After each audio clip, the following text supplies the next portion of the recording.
Yeah, I would say, we've had talks with different people, and so some of them take their own turns, or you feel like you're closing in on something. So, we got that finalized today, but I would say the last day or two, you felt like it was trending in the right direction, and we're excited to keep Khalil, here for an additional 4 years beyond, the 1 year he had remaining, and I want to give his crew.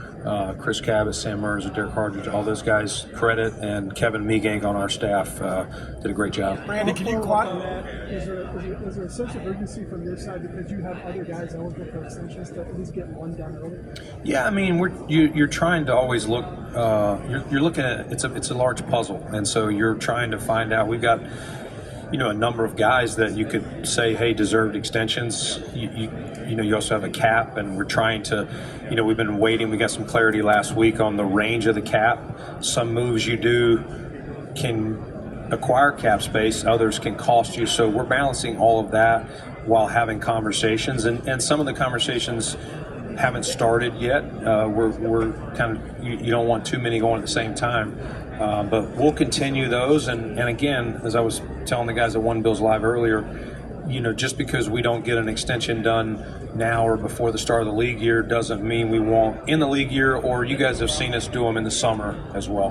Why did you feel it was important to lock him up 4 years additional? Yeah, I think Khalil, you'd be hard-pressed to find anyone, fans, players, anyone in our building to say anything negative about Khalil and what he's brought.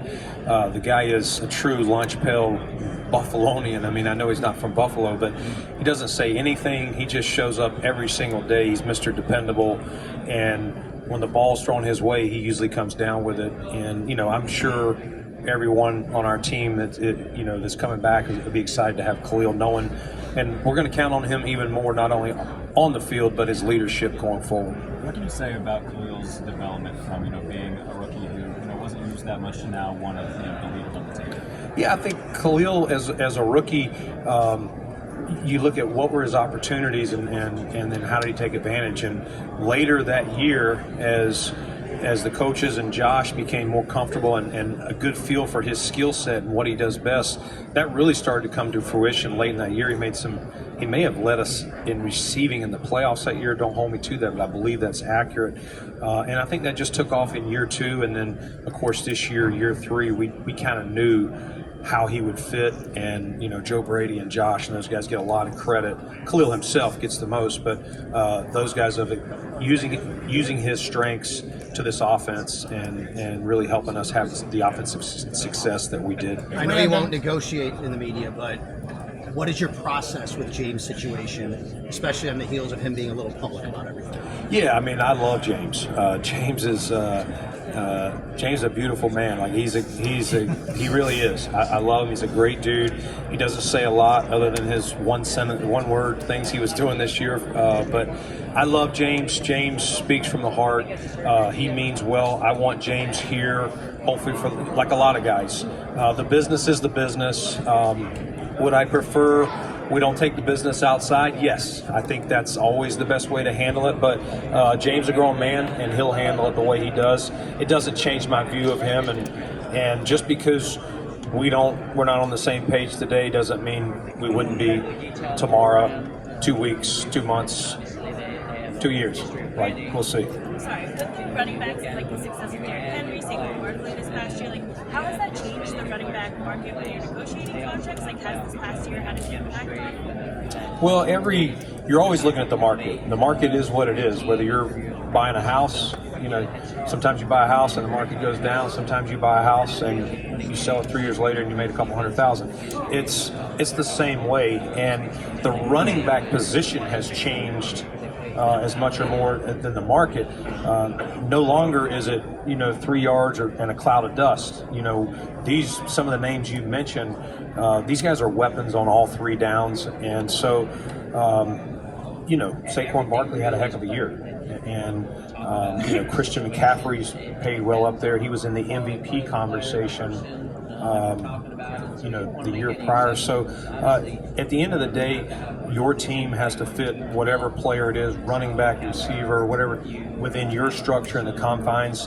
And you do have to pay attention to the current market, what it is. And so, again, just because you're not on the same page with a particular player or their representatives now, doesn't mean that things come to light on, more in their favor going forward or more in the club's favor. Brandon, understanding that you're not going to tell us exactly where you are with cap and negotiations, did the bump alter anything that you might have been able to do? Like, is there a guy out there that, hey, with this bump, we can definitely do something now? Yeah, I mean, we're always looking. Part of it is what do we need to get into the league year, which is coming up fast in a couple of weeks. And then part of it is how do you want to structure things? What moves do you want to make? What are out there? Whether that's increasing cap by releasing players or how many guys you want to restructure. But remember, every guy we restructure is maxing out the credit card a little bit, so we have to be selective when and where we do that. And then again, whether you want to trade for someone, sign someone in free agency, extend a player like we do with Khalil, we look at all that. It's a giant puzzle, and sometimes one move says, okay, we got this guy, now we're going to move over to these two, and maybe we put this one on hold. So to answer your question, we have an idea of where it's going to be. You never know, and now we've got it down to a range of, I think, $4 million. But we still have work to do. As it stands today, we would not be under the cap, at where it's at. So we're still working through that. And again, sometimes another extension could help us create more money. Brandon, you mentioned the running backs. How much the demand for them in the free agent market, some guys being mocked in the first round, how much of that is a byproduct of just the offensive trends in the league with it maybe being a more run-heavy league than it's been in the last 5 years? Yeah, I think the positions become more dynamic. For a while, as we said, the market maybe was suppressed. People were not looking at them as weapons. I kind of look for them as anyone you add to your offense. What do they bring? What is their skill set? Is it a mismatched player? And some of the names you guys have talked about, Saquon, McCaffrey, any of these guys, Alvin Kamara, those guys, they can line up and play wide receiver. They can line up in the backfield. And so there is more value to those positions. Someone asked, I think a year or two ago, what is your philosophy? Would you draft a running back in the first round? And I'm like, I probably wouldn't draft a running back that is 3 yards in a cloud of dust. But if it's a weapon like some of these guys we're talking about, heck yeah. Look at the running back class this year. I mean, you guys maybe are not necessarily in the market for a running back, but how deep is this class? I mean, does it feature guys that are those dynamic weapons that you can take in the first round? Yeah, I mean, I think it looks to be a deep class. I can't tell you from A to Z everything on all of them yet because I'm still working through that. But it looks to be, at this point, a deep class now. We'll follow these guys in the spring. We'll see what their knowledge of the game is. And, to be able to do all those things, line up out here, line up in the backfield, it takes, a high mentality. Can you pass protect? If you're going to be on third down, you need to be able to pass protect. So can you scan protect? Can you stand up here and knowing that we got number 17 back there, that we're going to count on you to pick up a free runner. So all of those things factor into that. Brandon, when you evaluate defensive linemen, these prospects, what are the traits that you look for? It depends on what position. Interior. Let's talk about the interior. D-tackle. Yeah. Yeah, I mean, you kind of evaluate what they are. You start with, what are their measurables? Like, what does this guy look like? What are his feature? Arm length, size. What does he do best? Is he best as a rusher? Like, is this a guy you want to line up, in a 3-tech role and get a one-on-one against a guard? Is this guy, is he just a power, straight-up ass kicker? He's going to walk his guy back into the pocket. Maybe he's not going to flip his hips, but he's going to condense the pocket and push, the guard or the center into the quarterback's lap. Like, there's so many variables that these guys have, and again, we started this process last night. The defense is here first, so those are the guys we talked to, and we definitely talked to some huge guys, and some guys are a little less a little more undersized, but they're excellent rushers. So you want different pieces for different games. You don't want to always just be able to have run stuffers and nobody can get to the quarterback. but you can't just have, a slew of guys that can't stop the run when, it's December, it's cold, it's snowing, and guys are just going to line up, in the backfield. So we want to be versatile with our skill sets and be able to attack in as many different ways as we can. Brandon, we spent a lot of time talking about D-line, obviously. How vital is cornerback this year for you, given your depth and Rousseau is a free agent? How much do you need to pay attention to that spot? Yeah, I mean, Sal, we look at everything. We really do. And so, yes, Rousseau's a free agent. So, we'll see what happens, with him. And obviously Christian would be coming back. And, we have Kyer here and some other guys. So we'll see. We'll look in free agency. We'll look in the draft. But I would say there's other positions as well that we definitely need to look at and make decisions on, not only for this season, but, years to come. What physical traits do you value at that position? What are you looking for? If you were to go at that position in the draft, what are you looking for out of a potential prospect? Well, again, you got to evaluate what they have. I mean, of course, if you could take a guy who's 6'2", strong, 200 and something pounds, he's got great ball skills, and he runs 4.35. I'd put him in my pocket and take him home. But that's usually not the case. And if you're drafting at 30, you're probably not getting them. So, we'll evaluate what they do well. In our defense, one of the things you got to tackle. You got to be physical. And, not every defense accentuates that. You still have to cover. We do want to turn the ball over. Our defense, although it wasn't perfect all season, the guys did a heck of a job, Bobby Babich and those guys, of stressing, punching the ball out, making plays on the ball, whether it's against the quarterback or running backs or whoever it is. And so all of that plays into what it is. So we've got to evaluate what the corners have, and starting in free agency, that happens first, and then this draft class. And we'll line them up the way we see them, and like we do other positions, and then if there's a guy in free agency or a guy in the draft that we think fits what we need in Buffalo, we wouldn't hesitate to sign or draft. D-line class, defensive tackle and edge, what's your view on the depth and quality at those two positions? Yeah, I think, I would say, Mark, there seems to be at this point some good depth along the D-line. There's even some tweeners. You're going, this guy, I could see him on first and second down, lining up as a base end, and then reducing down, in a nickel situation and rush. So I think ultimately there's a lot of different shapes and sizes, like we always talk about with receivers every class, and that's what we've got to dig into starting here. I mean, we've already started it, but continuing here and then on for the next couple of months. Brandon, there's been a lot of analytical data research about the efficiency of rushing plays over the last few playoffs. How much is seeing how explosive they've been change how you look at it? How do you kind of bridge what the analytics say versus what you know from watching the game and how it's going? As far as the rushing attack? Yeah, I mean, I think a lot of teams, and I would say we were one of the first teams to do it. A lot of cover two high shells. We're not going to give up the big explosive plays. We're going to have less men in the box, and we're going to make you go 10, 11, 12 plays. I think, that's why scoring probably went down a little bit. There's also more rushing quarterbacks, guys. That's the trend. If your quarterback can tuck it on a pass play or as an additional runner, with a lead blocker as a running back. So all those things matter. It controls the clock. If you're trying to keep the other quarterback, off the field, the best way to do that is to possess the ball. So I think all that will continue. The game is it's never staying the same. It's always evolving.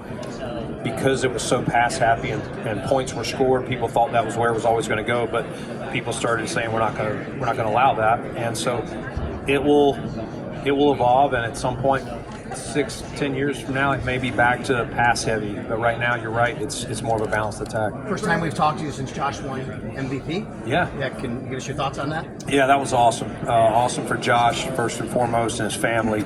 That was cool for, Sean, myself, Terry to, fly us down to be there and support him for that moment. And, I mean, nobody's worked harder. This was a guy that was overrated, right? I'm laughing, but in all seriousness, that's how our training camp day started. Josh asked me the question, and we were getting into the overrated to a guy who won MVP, and so cool for Buffalo though too. You know what I'm saying? It's just as been there 8 years now, and feel like a Buffalonian myself. Like just to feel the buzz in the city, and it was kind of a nice pick-me-up for our city and our team. For falling short, because we don't take that lightly, and that hurts and still hurts today. But for Josh to do that, I know our players were excited, our team, our fans. So I'm happy for him. And again, I know, like all of us, he wants the trophy more than that, but a nice consolation prize for him. Brandon, with Von Miller, obviously he has a big number. What is his future, and if he stays, would he have to take a little bit of a cut? Yeah, I mean, we're still looking through all that. We really are. I got the same question with one of those live guys. Vaughn, last year at this time, we were working on a restructure for him, and he did something unprecedented. He was guaranteed, I can't remember, 10 or 11 going into the year, and he took a pay cut below his actual guarantee. And you're talking about a first ballot Hall of Famer that did that. So a lot of respect for what he did to come back and try and help us chase this trophy. And I thought as the year went on, he continued to show, that he could still play. As far as any decisions, we're still working through all that. Brandon, and bringing in two new defensive coaches, Sean McDermott said yesterday that it wasn't because they have a man coverage background, but they both do have experience with more man coverage, and the Bills have been more zone heavy over the last 4 or 5 years.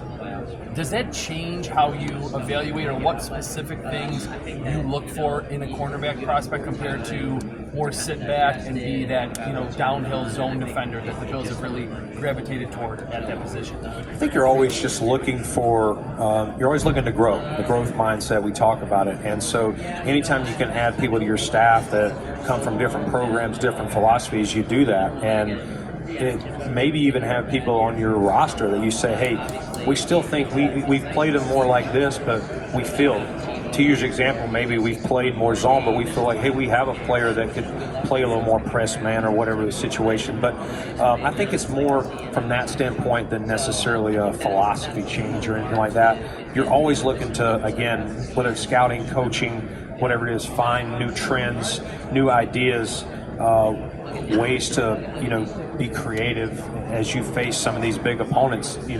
It's one thing, as we know, to win your division, get in the playoffs. To win in the AFC and to represent the AFC in the Super Bowl, it's a gauntlet to go through, and that's not going to change anytime soon. Brandon, we ask you every year, so I'll ask you again. Do you need to add speed, a home run hitter, to your receiving corps? I know you asked me that because that's your way of telling me I need to add speed. So I get it. We're always looking to add speed, but they got to be football players too. So I'm never going to turn down speed. I promise you, I'm not. But we're always looking for everything, and so you want speed at as many positions as you can. But football, as we know, it's not played on a track, and so it's the whole thing. We are evaluating the football player first, and then what else do they bring to the equation? So yes, if we can find some speed and you see some speed, Sal, we'll add it, buddy. Has he? Yeah. Yesterday, Sean talked about Keon Coleman and said, yesterday we're not going to fight for this speed. How capable is he of that, or is it a concern? No, I think, listen, Keon, I agree with Sean. I said that same thing at my end of season presser, that I thought Keon was really trending up, and he got the unfortunate hit on his wrist in the Miami game, and probably didn't reach to the peak that he was at pre-injury.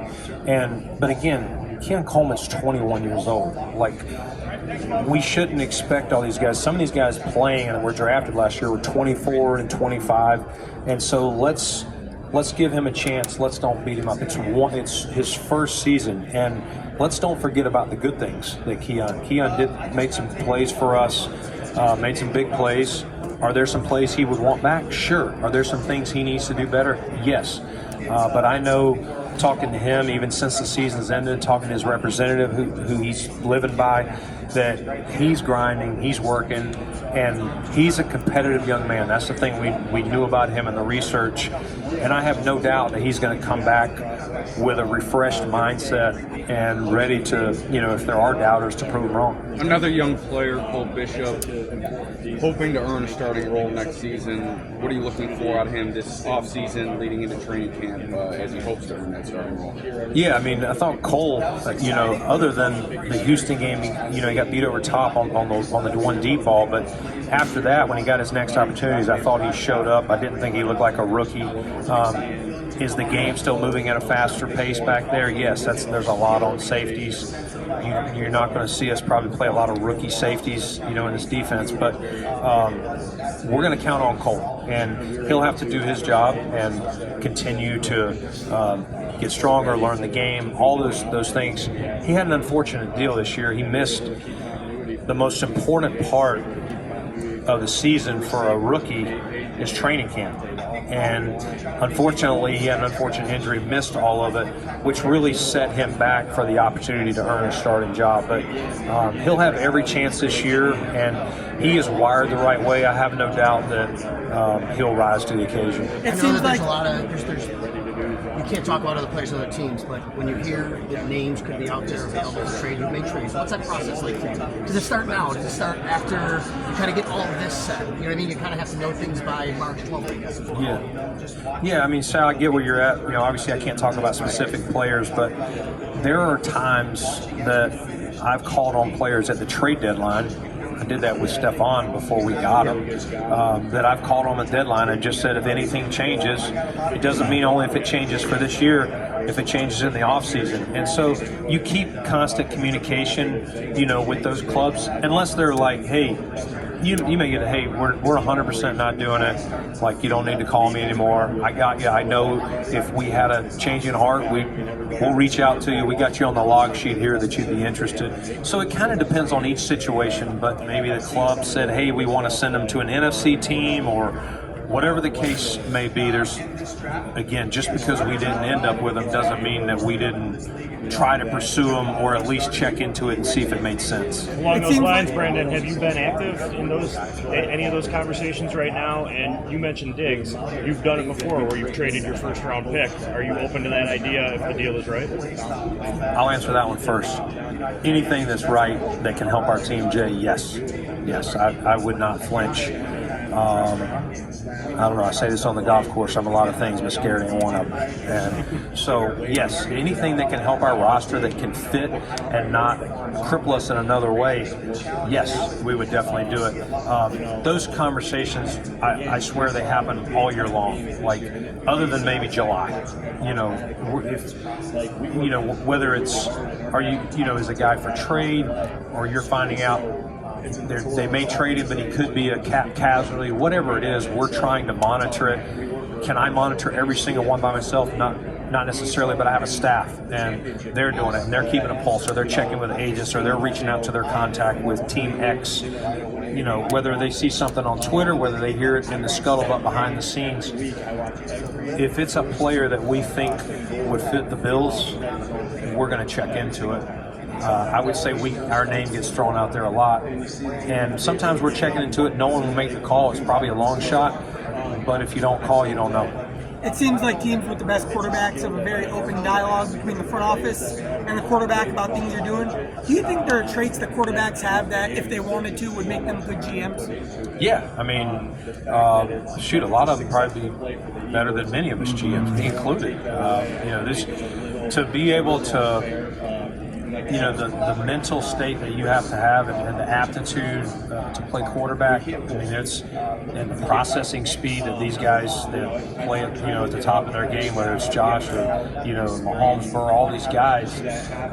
You got to be really smart. You're prepared. You're doing a lot of the things that in anything you like. business, CFO, whatever the case may be. So yes, I would say there's a good number. John Elway, was the most recent to do it, but I'm sure many of them if they wanted to. But there's a lot of hours in this, and the money they make, I probably wouldn't do it. Brandon, when you look at where you guys are picking at 30 and the depth of the edge rusher class in this draft, and where your roster currently sits, can you see sort of the potential of all those things lining up for you at the end of the first round to go that direction? It's so hard. It's February. Yeah, I know. You get 2 months from now. So many things change. Injuries happen. You meet guys, and you're like, I don't know about this guy. That looks good on film, but you're just not feeling, or something's not adding up. I think it's too early for me at this point to answer that. I mean, I can tell you, most years today, standing up here, I don't know, unless I'm picking in the top 10, I don't know right now really what is going to be staring at me. But things will come together. Ask me in 2 months, and I can probably give you a better answer, even though I probably wouldn't answer.